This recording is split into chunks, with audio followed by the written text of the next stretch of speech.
guys, it's time for unpopular opinions of Reddit. So, we are going to get into some unpopular opinions. Tell me if you agree, if you don't agree, if you couldn't care less. Before we get into it, you know the drill, you know the deal. We gotta do some channel maintenance, channel hygiene, channel start time. I gotcha. So, if you're new here, welcome to my nonsense. If you're old here, welcome back. Oh, geez. If you're new here, please consider hitting subscribe. If you're old here, go double check, make sure you're subscribed, hit the like. If you like, leave a comment. It could be anything related to the video. It could just be a hello, a few emojis, whatever, as long as it's cool and respectful. Hit the notification bell. As always, I'm like my tip jars down yonder in the description box. No pressure whatsoever, but every dollar or two helps. That is what allows me to continue to make content. Also, you are invited to my Patreon. I know, not everybody can come, but you can't say you weren't invited. The link to my Patreon is down below, and I post a lot over there. If you want extra content, but you don't want to leave the platform, you can join YouTube memberships by clicking join below or going to my channel page, clicking the join button. That is content that is exclusive to YouTube members. Alright. First one, I definitely disagree with. The best seats at a movie theater are in the front row. I'm in the back, the way back.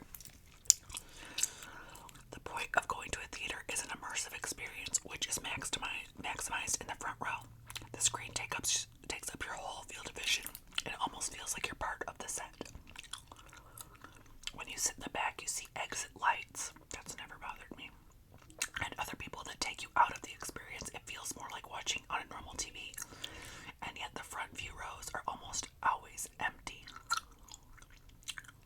Yeah, I don't like being like that, and I want to be in the back, because if I get a back corner, I'm just chilling. I can get in and out of my seat as many times as I want to without disturbing anybody. If I want to peek at my phone in the corner, nobody sees me. iPad kid detected. What? No, the iPad kids are the ones who can't stay off their phones in the movie theater. From my experience, these people are always boomers or millennials. So no, the best seats are the middle seats. Anything else is just crazier. The center of the screen, both horizontally and vertically. As for sound, it's not even a debate. How far away from your face do you hold your phone? Vote because this is unpopular AF. I love sitting in the last row of the first section of seats. I feel like the very first row would give me a headache. Yeah, and the neck ache. My neck is not the way my neck is set up. No. Last row is the best for sound and acoustics. Theaters aren't just for the screen, it's for the sound. Somebody commented, never give advice again. Well, this wasn't advice, though. Not at my age, friend. My neck hurts just thinking about it. My eyes may not be what they used to be, but my neck is even less than it used to be. Amen. That's where I stand. Okay, this one I'm gonna agree with. I do think it's worse, but brain rot has always existed. We just finally gave it a name. People, especially older generations, act like brain rot somehow is a new disease or concept because of TikTok, shorts, reels, etc. But it definitely isn't. People have been making dumb, catchy, low-effort content for decades. It's just as generations go by, we have more access for it. Examples. People loved in the past: Surfin' Bird, 1963, Cotton Eye Joe, Blue Dubba Dee Dubba Dub, Crazy Frog, Gummy Bear Song, Annoying Orange, 9 Cat Vines, Whip Nene 21. What are those YouTube challenges? This is not the high quality content nostalgia leads us to believe. People blame new technology for the fact that some people like dumb things, but the dumb things themselves have always existed. The focus is just being put more and more on them. Okay, do I think there's always been brain rot content? Yes. I think the problem is just the non-stop brain rot content. The amount of shorts there are is what I think is actually rotting brains. I'm in my early 30s, so I remember being able to watch a 30-minute long video of, yes, brain rot type shit. But it was a steady subject the whole video. Now every single app has shorts, and then especially on YouTube there's brain rot shorts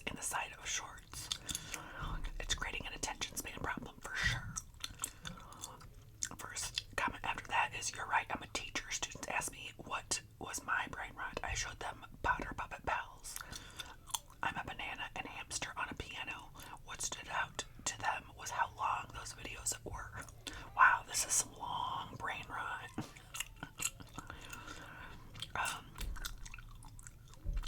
I don't remember what my brain rot was. I don't even know what any of the things she just talked about were. YouTube captions have gone off the rails. No more normal headlines. A storm is coming. A chess player did this crazy thing. A woman catches her husband doing X. Instead, we've got overly dramatic. I never saw this big of a storm coming once in 500 years. Chess player shocks entire tournament. Chess players are baffled. Wife catches her husband doing the unthinkable. It's not what you think, so watch it till the end. No, F off. 9/11 was a crisis. 2008 market crash was a crisis. COVID was a crisis. Not this shit. Amen. Amen. And you know what?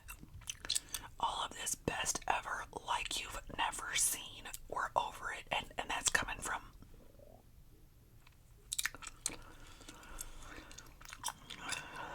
I've been hiding shorts lately and not watching them. You can hide them.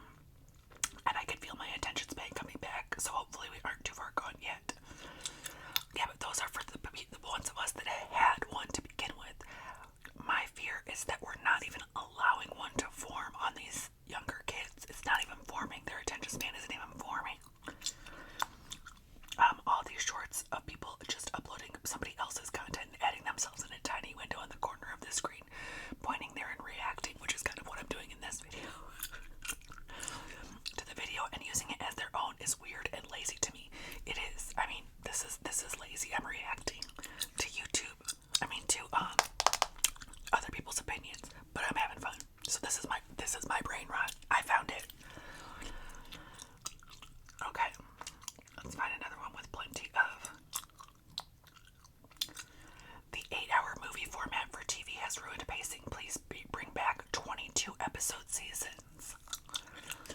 I am so tired of watching 8-episode seasons where nothing happens. Looking at you, pluribus, in 3 to 6. Modern streaming shows treat plot like a sticky hand trying to stretch out exposition and reel you in. I'm gonna agree. Longer seasons are more defined narrative arcs, forced writers to actually work on character development. We learned who these people were and why their background really matters. Now we get high budget algorithms, shows with 20 minutes of someone emptying the dishwasher. I miss shows where an episode had a clear start and end while progressing the overall arc. Not every show needs to have star power and endless cliffhangers. Sometimes I wish Thursday nights were the highlight of my TV week again. I agree, somewhere in between could be ideal. 14 episodes is a nice ring to it. Yeah, 8's a little short. 22, I feel like those are not well written either, so something in the middle. The type of show matters. My favorite show is Person of Interest. Definitely needed the 22 episode season. Something like The Wire worked perfectly with 10 episodes per season. What's even worse is those reality shows where you're watching the same thing that you watched last week with like 2 more sentences in each scene. Like they'll cliffhang it. Like, I just wanted to tell you that. Cliffhang. And then the next show, they'll finish the sentence. Like you waited a whole week. Somebody said this is an incredibly popular opinion. I don't mind 8 episodes. What I do mind is 18 to 24 months between seasons. That's absolute horse shite. What good show? Like, please tell me some good shows that were 22 episode seasons. Because I just am not thinking. At sitcoms, I have that many. I don't like sitcoms. I mean, episodes, not seasons. I don't know about that. Plenty would argue that 8 episodes are supposedly of a surpassing quality than 22 we used to get. I'm not one of them, but there are those who successfully conditioned to accept mediocre writing and slap the iconic label on every other show nowadays. The peer pressure is still very much alive. I take 8-hour-long episodes.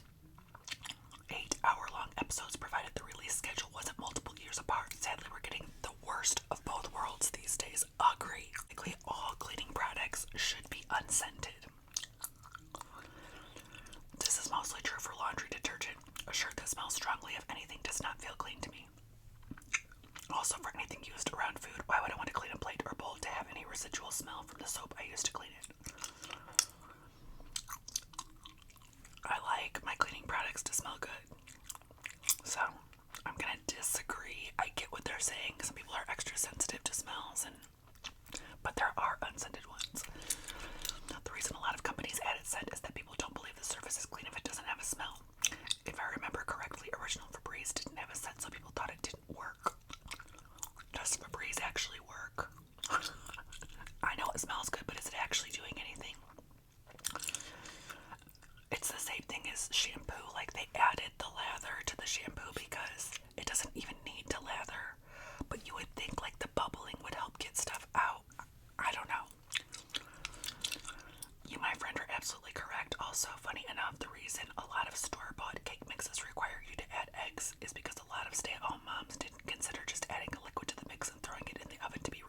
so angry at those people. I am hypersensible to fragrances. Almost anywhere outside of my house is annoying.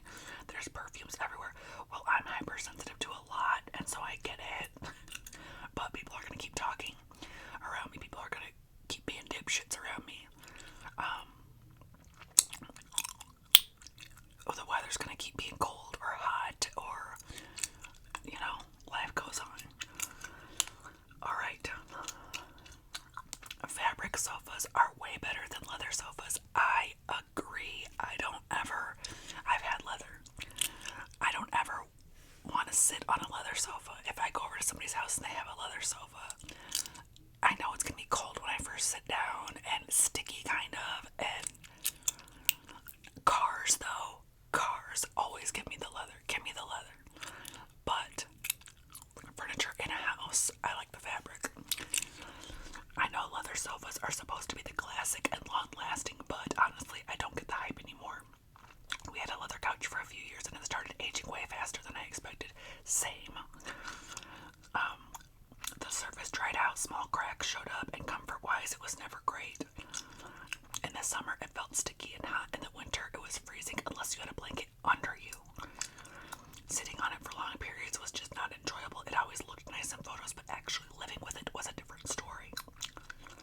We switched to a fabric sofa recently, and the difference was huge. It's way more comfortable to sit on for long stretches. Feels better year-round, and the whole room constantly feels cozier. I didn't realize how much the sofa material affects the vibe of the space until we made the switch. Absolutely. I have a microfiber sofa with removable covers. This sucker is still going strong 20 years later. We just had to get new cushions. The cushion's restuffed, but the fabric looks new. Microfiber sounds like a sensory nightmare to sit on, but to each their own. It is not the same as a microfiber rag. So if that's what you're thinking, that's not how it feels. It almost feels like it still might be a sensory issue, but it's not that. Somebody said, I can see why you think that, but they're not the same as microfiber cloths. They're actually very comfy. And somebody said, it's more like suede. That's what it's definitely more like suede. Agreed, there are plenty of high durability fabrics that are so comfortable. I also prefer cloth car seats. I can't do the car ones. The car, I have to have, like, wipeable. So, let's do another one.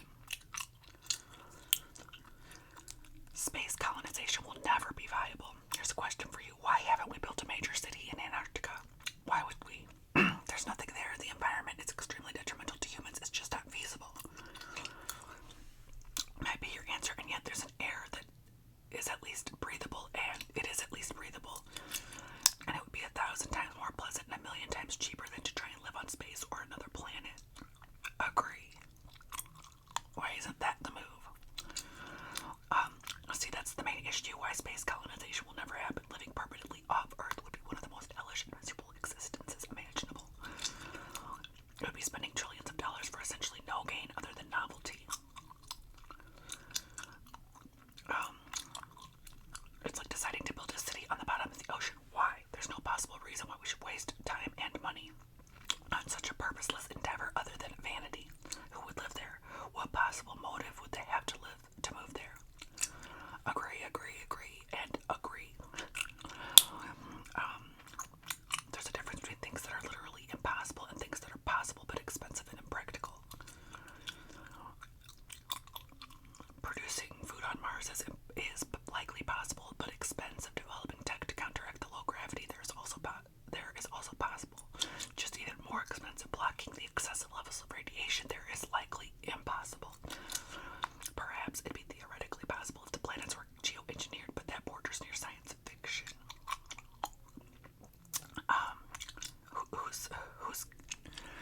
Why are we wasting our time with this stuff? There's stuff we need to do down here. As soon as natural minerals and resources become scarce, we will be inhabiting Antarctica. Oh my god.